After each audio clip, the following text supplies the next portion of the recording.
Hi எல்லாரும் எப்படி இருக்கீங்க? என்னடா புது இடமா இருக்குது. ஆக்சுவலாக என்னோடய கிச்சன் இல்லாமல் வேறு கிச்சனாக இருக்குதுன்னு பார்க்குறீங்களா? ஆமாங்க, இன்றைக்கி என்னோடய ஃப்ரெண்ட் கம் ரிலேட்டிவ் வீட்டுக்கு தான் போயிருந்தோம். ரொம்ப தூரமாலாம் ஒன்றும் கிடையாது, எங்கள் வீட்டிலேருந்து ஒரு தெருவு தள்ளி தான். அதுக்கே எப்போயாச்சும் தான் மீட் பண்ணுற மாதிரி இருக்குது.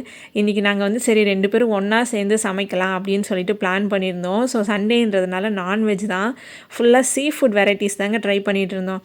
ஸோ 2 பேரும் சேர்ந்து சமைக்கும்போது நம்ம ஊர் ஃபீலிங் வந்ததுங்க. ஊரில் வந்து சிஸ்டர்ஸ் கூடலாம் நம்ம சேர்ந்து சமைப்போம் இல்லையா, சமைக்கிற அலுப்பே தெரியாமல் அந்த மாதிரி தாங்க இருந்தது.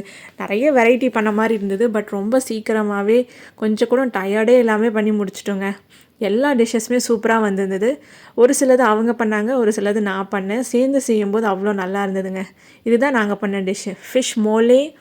அதுக்கப்புறம் பார்த்திங்கன்னா கிராபு கிரேவி, அப்புறம் தினை அரிசி சாதம், ரசம், வெள்ளை சாதம், அப்புறம் சிக்கன் 65, அதுக்கப்புறம் பார்த்தீங்க அப்படின்னா ப்ரான் ரோஸ்ட்டுங்க. இப்படி நம்ம சேர்ந்து சமைச்சு சாப்பிட்றதே சந்தோஷந்தாங்க.